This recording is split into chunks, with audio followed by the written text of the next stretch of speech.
विसर्जन सोहळा आता अवघ्या काही तासांवर येऊन ठेपला असून त्यासाठी अवघी मुंबापुरी सज्ज होते। आपण सध्या गिरगाव चौपाटीवर आहोत आणि जर बघितलं तर इथली तयारी ही अंतिम टप्प्यात आलेली आहे। पालिका असेल, पोलीस प्रशासन असेल, या दोघांकडून जय्यत तयारी करण्यात आलेली आहे। संपूर्ण चौपाटीवरती स्टीलच्या चादरी अंथरण्यात आलेल्या आहेत, जेणेकरून जे अवजड ट्रक असतात, अवजड वाहनं असतात ती थेट चौपाटीपर्यंत आणली जातील। उद्या लाखोंचा जनसमुदाय बाप्पाला निरोप देण्यासाठी गिरगाव चौपाटीवर येईल आणि त्यासाठी त्या भक्तांवरती लक्ष ठेवण्यासाठी आपण बघतोय की पोलिसांकडून मनोरे देखील उभारण्यात आलेले आहेत। सीसीटीव्ही कॅमेरे संपूर्ण चौपाटी परिसरात लावण्यात आलेले आहेत आणि त्यासोबतच रोषणाईची देखील व्यवस्था करण्यात आलेली आहे, कारण हा विसर्जन सोहळा रात्रभर दुसऱ्या दिवशी पहाटेपर्यंत चालतो आणि म्हणून आपण बघतोय की जय्यत तयारी पालिकेकडून पोलिसांकडून करण्यात आलेली आहे। केवळ गिरगाव चौपाटीच नव्हे तर दादर चौपाटी असेल, जुहू चौपाटी असेल किंवा मग गोराईचा परिसर असेल, या सगळ्याच ठिकाणी पोलिसांकडून जय्यत अशी तयारी करण्यात आलेली आहे। मुंबईमध्ये 65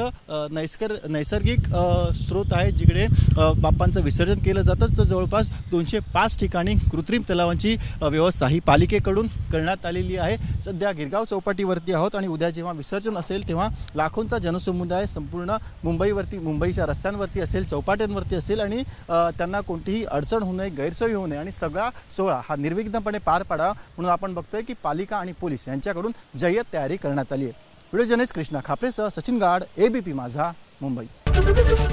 एबीपी माझा, उघडा डोळे बघा नीट।